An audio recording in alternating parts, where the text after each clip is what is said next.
Unpopular opinion time. Let's get into it. People's morality isn't built on principles, but rote memorizations. So what does this mean? I mean, rote memorization. Come on. Let me break it down for you. The unpopular opinion applies that moral views are inherited from cultural, familial, or social sources rather than critically examined.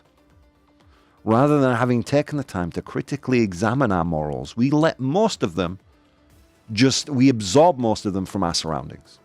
That is today's unpopular opinion. And not only do I kind of believe this to be in some part true, I think it really unveils why there is so many inconsistencies to our blind adherence to certain norms. Many of those inconsistencies we reveal in this very show. So it's going to be an interesting one today. How do you think people voted on this one, Dan, on Instagram? I think they vote true. You think they voted true? Yes.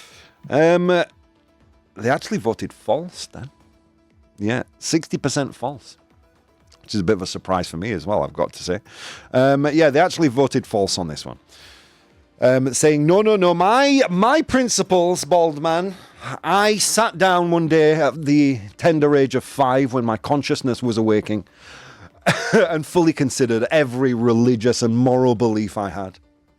And more so now in the echo chambers of social media, our moralistic beliefs are ever more coloured by short, populist vox pops that really mean nothing, and when we dive deeper into them, crumble under scrutiny. However, these things are powerful because we live in these echo chambers. And I'm not just talking about the political right, I'm talking about the political left, everyone. I'm even including myself in this.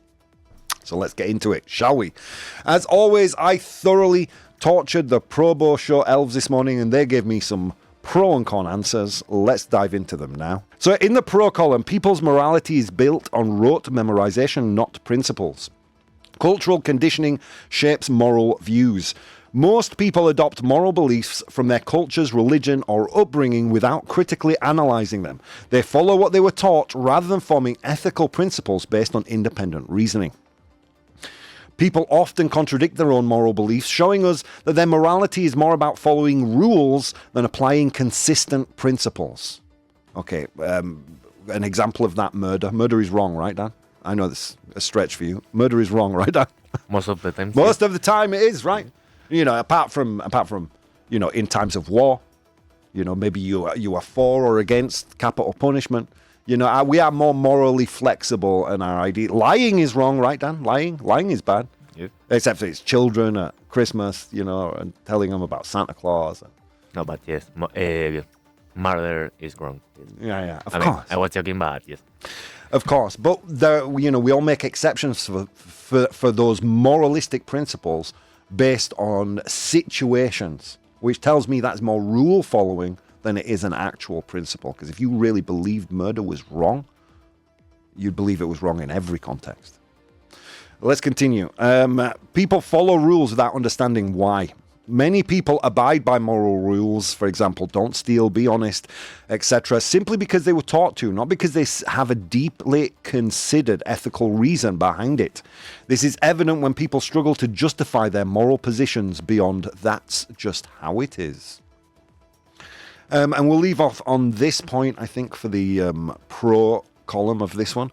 Moral beliefs change based on societal norms rather than objective principles. Practices once considered acceptable, morally just. Slavery, segregation, denying women's rights. Right? I think we can agree, right? All those are wrong, right, Dan? Yes. Yeah. But if you were to go back maybe 100 years, they weren't. So how principled are those people? Or are we just talking about a pattern of rule following that is just part of the human condition, yeah? And perhaps understanding that is a key to a bit more of a peaceful future. I don't know. But if you know something is bad and you still do it, are you a morally wrong person? That's a whole different question, because then we get into the morality of, well, it's something that we're going to touch on today, the morality of right and wrong. What does it even mean? Because we're talking about constructs invented by humans. Nothing in nature says murder or stealing is wrong. Nothing in nature. You know, there is a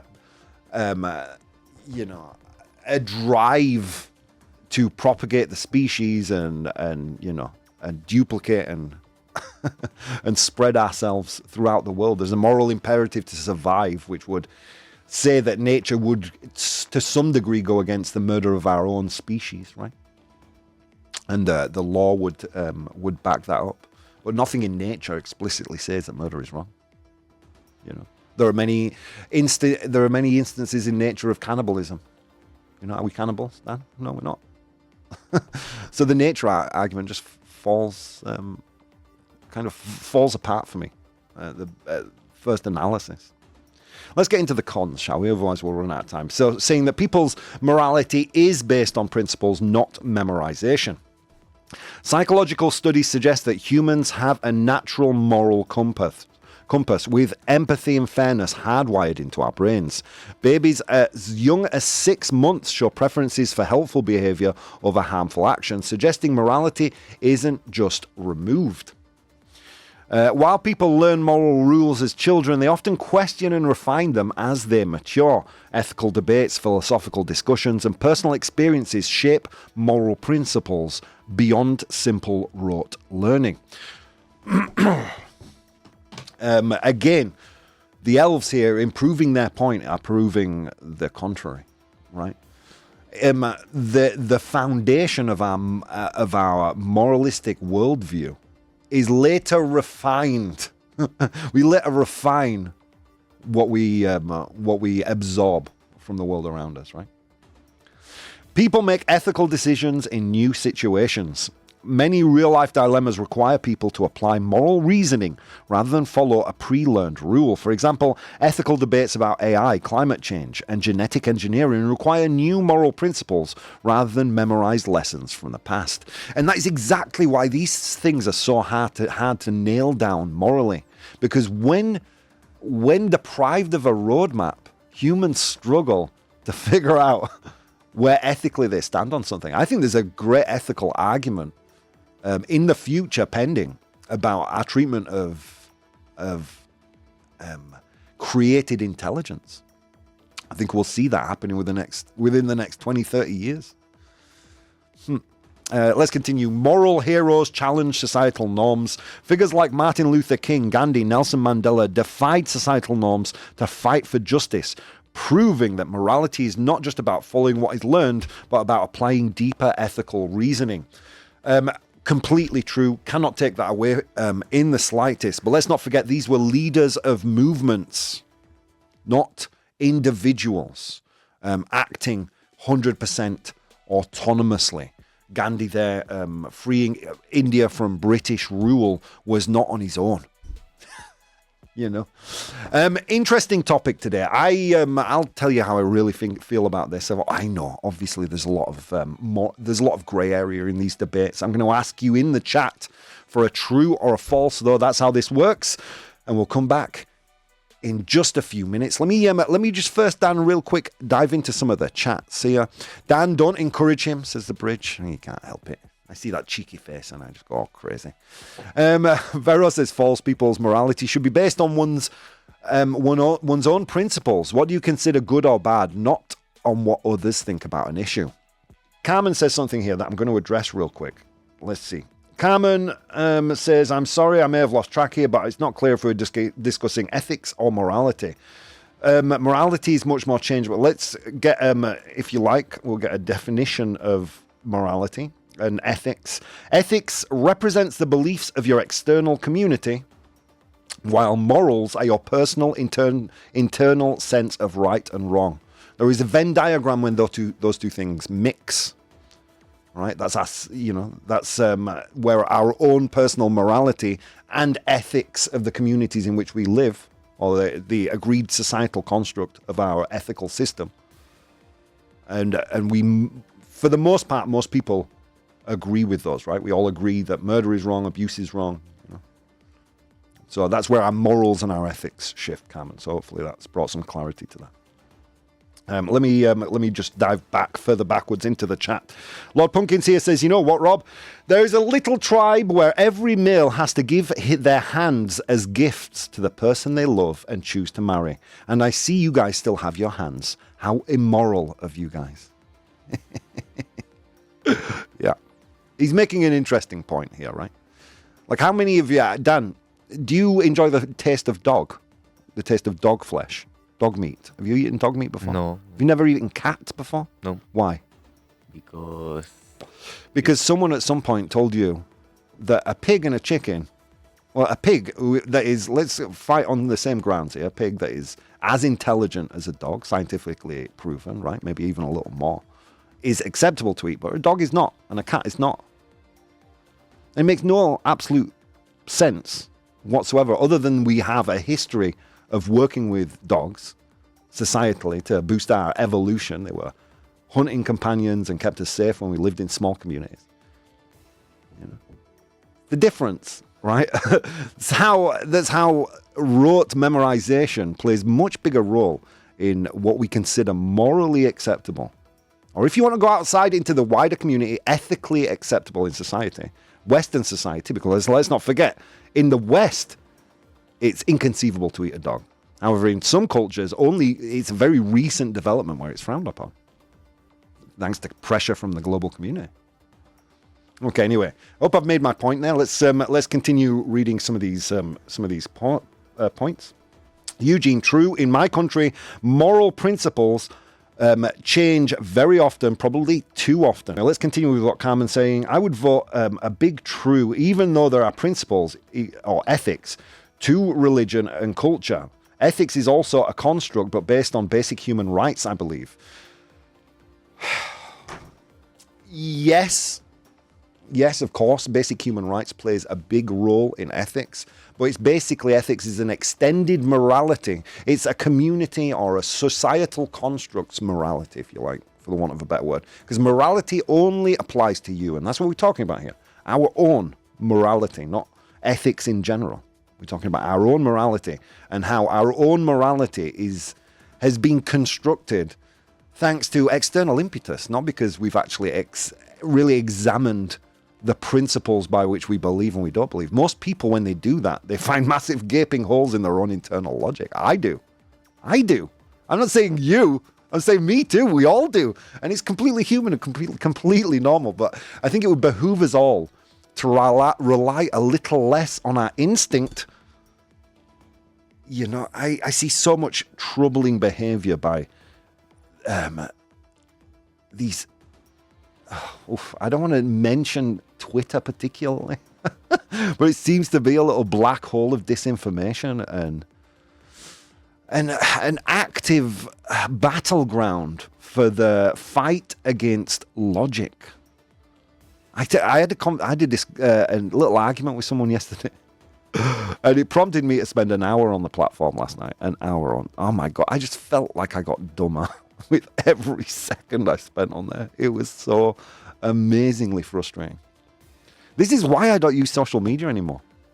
So I don't get my news from social media anymore. Why I actively seek it out from reputable sources, fact check, etc. Because it's just so, it's just... There used to be a time where we would actively, like I do with the news, we would actively seek out ways to entertain ourselves, right? Oh, I've heard there's a good show on at this time on this channel. Now our job is to filter information and only let pertinent stuff slip through the cracks. Don't tell me that's good. Don't tell me that's good for you and your psychology, because I know it's not. You know? Oh, God. Anyway, sorry, I'm getting sidetracked here. Pumpkins here says, in individuals, insanity is rare, but in groups, parties, nations, epochs, it is the rule.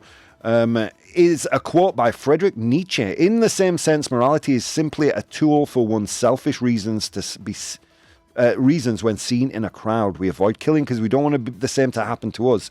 That's just how we biologically evolved, to be accepted in groups, and everything about that endangered group is not seen in a good light. Then great. Then explain to me the dog thing. Explain to me why we don't eat dogs. Tons of dogs out there. Tons of them. Free meat. Don't get me wrong, I'm not advocating eating dogs. I love dogs. I mean, but just to kind of unveil a little bit the flawed logic behind the fact that we think our morals are based upon insight, and quite often they're not. They're based upon, what we watch, who we hang around with, our family views, where we were born.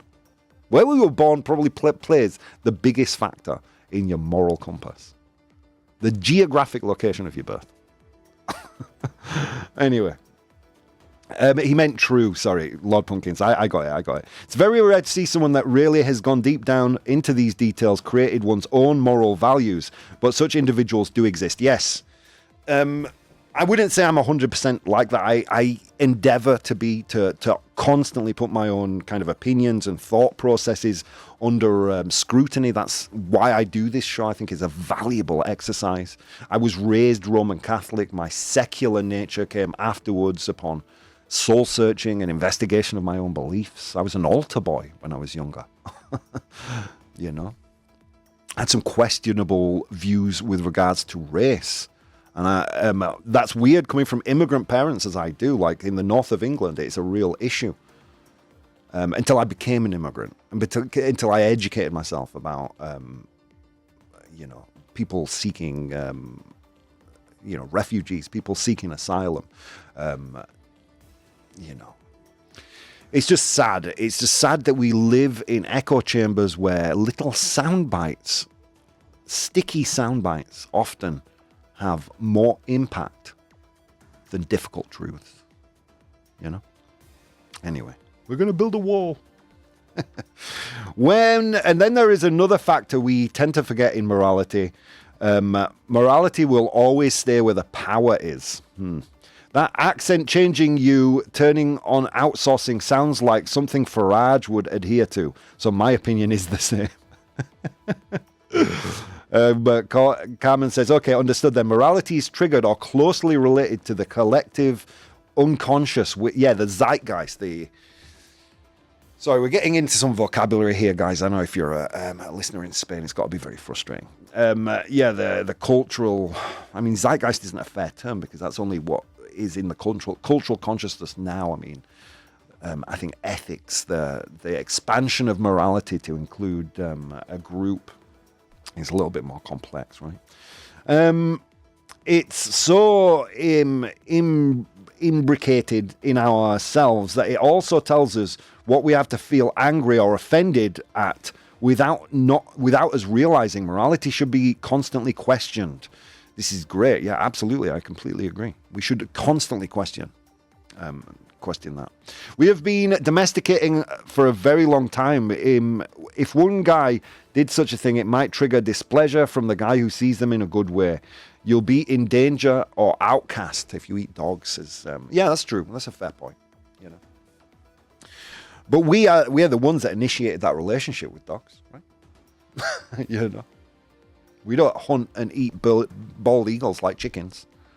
And don't get me wrong, if chickens were there are more chickens in captivity than there are in the wild, right? We could always breed a bald eagle farm and use them for meat. We don't. It would probably be wildly impractical. Should we see how people voted? Don't forget, they said false on Instagram. So I asked you, our thought leaders, people's morality isn't built on principles, but on rote memorization. You guys said 75% true.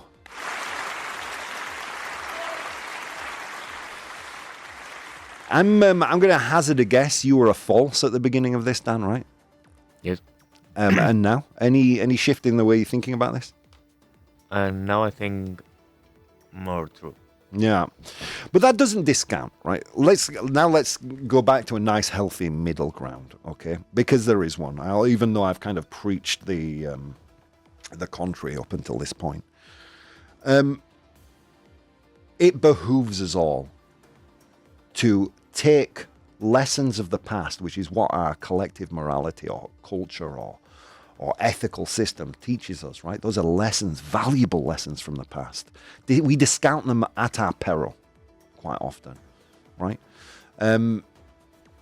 it behooves us to use those principles to build upon, not to be indoctrinated by.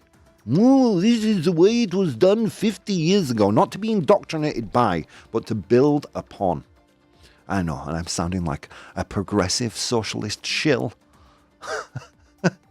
But to build upon those foundations to build a better community for everyone.